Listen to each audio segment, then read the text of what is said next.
Assalamualaikum dan salam Sarawakku sayang. Bersama saya Lia Amira Anorigos dalam Buletin UKAS edisi Tengah Hari 19 Mac 2020. Memulakan edisi Tengah Hari, pesanan tegas dari pemimpin nombor 1 negara. Duduk diam-diam di rumah, stay at home. Itu antara intipati penting ucapan Perdana Menteri Tan Sri Muhyiddin Yassin dalam perutusan khas COVID-19 pada Rabu malam. Selama tempoh 2 minggu ini, saudara-saudari dan anak-anak hanya perlu berada di rumah. Just stay at home. Luangkan masa bersama-sama anak, isteri dan ahli keluarga. Tidak perlulah keluar ke mana-mana. Dengan cara ini, saudara-saudari terhindar daripada jangkitan COVID-19 dan penularan wabak ini insya-Allah dapat kita bendung. Inilah tujuan sebenar Perintah Kawalan Pergerakan dilaksanakan oleh kerajaan. Dalam pada itu, Perdana Menteri berkata kerajaan mahu putuskan rantaian jangkitan supaya jumlah orang yang dijangkiti wabak COVID-19 dapat dikurangkan. Tolonglah, stay put where you are. Yang ada di Kuala Lumpur, duduklah di Kuala Lumpur. Yang ada di Johor Bahru, duduklah di Johor Bahru. Kalau di Pulau Pinang, duduklah di Pulau Pinang. Kalau anda merancang untuk pulang ke kampung, batalkanlah dahulu niat ini. Pergilah balik ke kampung di waktu yang lain. Saya minta tolong untuk tempoh 2 minggu ini sahaja dulu. Kenapa? Kerana kita hendak putuskan rantaian jangkitan. We want to break the chain of infection of this virus. Supaya jumlah orang yang dijangkiti wabak virus COVID-19 ini dapat dikurangkan ataupun dihapuskan. Mengapa 2 minggu? Ini penjelasan Tan Sri Muhyiddin berkenaan tempoh 14 hari dalam Perintah Kawalan Pergerakan Angkara COVID-19. Kenapa tempoh Perintah Kawalan Pergerakan ini selama 2 minggu? Inilah COVID-19 ini mempunyai hayat inkubasi ataupun incubation 2 minggu. Terdapat kes di mana simptom hanya muncul selepas itu. Dan kerajaan berharap selepas habis tempoh 2 minggu, mereka yang mempunyai simptom berjaya diasingkan untuk diberikan rawatan, menjadikan Malaysia ini bebas daripada COVID-19.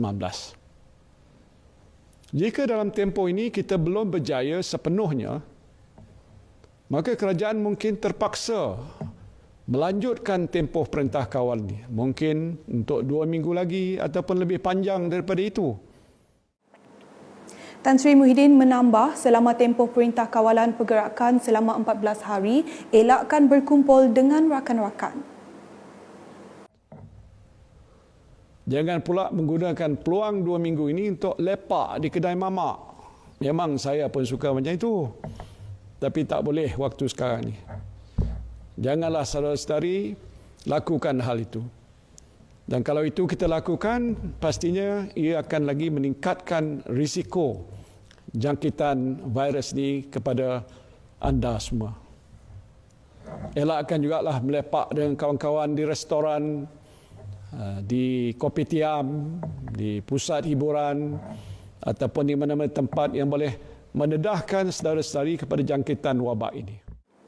Dalam perutusan khas sama, Perdana Menteri menyeru semua rakyat Malaysia bersama-sama beliau dalam menangani penularan wabak COVID-19 yang telah menjadi wabak pandemik global. Just stay at home.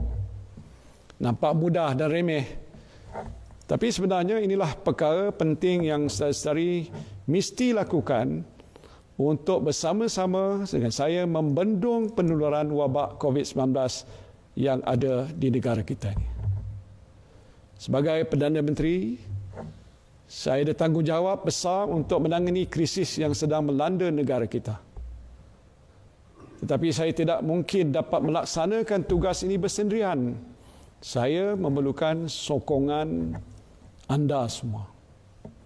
Saya memerlukan sokongan para doktor, jururawat, polis, semua penjawat awam, pekerja swasta, pelajar universiti dan saudara-saudari sekalian untuk membendung wabak COVID-19 daripada menular di negara kita ini.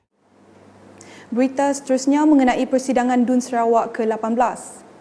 Mesyuarat pertama bagi penggal kelima DUN Sarawak ke-18 yang dijadualkan pada 13 April depan hanya akan diadakan 1 hari sahaja. Setiausaha DUN Sarawak dalam satu kenyataan media pada Khamis berkata, keputusan itu diambil berikutan penularan wabak COVID-19 yang melanda negeri pada ketika ini. Kenyataan media sama memberitahu tiada istiadat pembukaan penggal dan majlis jamuan negeri akan diadakan pada hari tersebut. Hanya pihak media, ahli-ahli pentadbiran termasuk setiausaha politik, ahli-ahli yang berhormat dan ketua-ketua jabatan sahaja yang akan menghadiri persidangan tersebut. Orang awam dan pelawat juga tidak dibenarkan untuk datang menyaksikan persidangan bagi mengurangkan risiko penularan wabak. Laporan berikutnya mengenai Perintah Kawalan Pergerakan.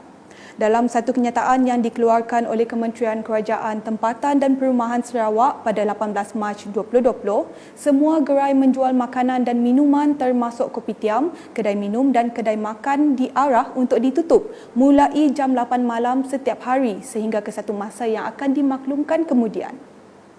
Hal ini selaras dengan Perintah Kawalan Pergerakan yang telah diumumkan oleh Perdana Menteri Tan Sri Muhyiddin Yassin yang disusuli oleh Ketua Menteri Sarawak, Datuk Patinggi Dr. Abang Haji Abdul Rahman Zohari Tun Datuk Abang Haji Openg di bawah Akta Pencegahan Penyakit Berjangkit dan Akta Polis 1967 yang berkuat kuasa mulai 18 Mac hingga 31 Mac 2020.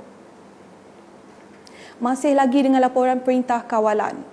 Seramai 1,013 orang telah disaring di laluan masuk utama ke Pekan Song sejak Perintah Kawalan Pergerakan dikuatkuasa pada Rabu. Jumlah itu terbahagi kepada 743 orang yang melalui pos saringan kesihatan di samping 4 jalan tamalat manakala 270 lagi disaring di Terminal Boat Express Song. Tinjauan pada hari kedua juga mendapati kesedaran terhadap pentingnya perintah tersebut masih kurang apabila jumlah penduduk keluar ke Pekan Song untuk membeli bekalan barang masih ramai. Namun begitu, tiada pembelian panik berlaku di pekan itu setakat ini.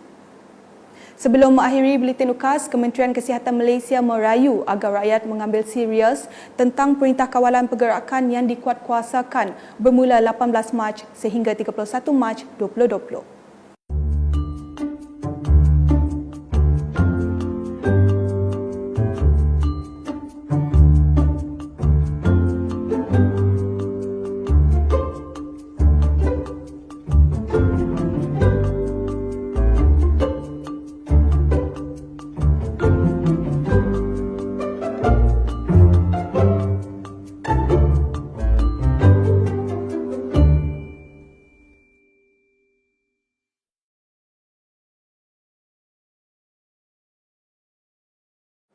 Sekian Buletin UKAS edisi tengah hari 19 Mac 2020 bersama saya Lia Amira dan kru penerbitan. Bertemu kembali pada edisi rangkuman Wilayah Utara. Stay at home, jaga jarak sosial dan sentiasa jaga kebersihan diri. Dapatkan berita terkini Sarawak setiap hari dengan melayari Facebook UKAS, ukas.sarawak.gov.my dan subscribe serta like saluran YouTube Buletin UKAS. Salam UKAS.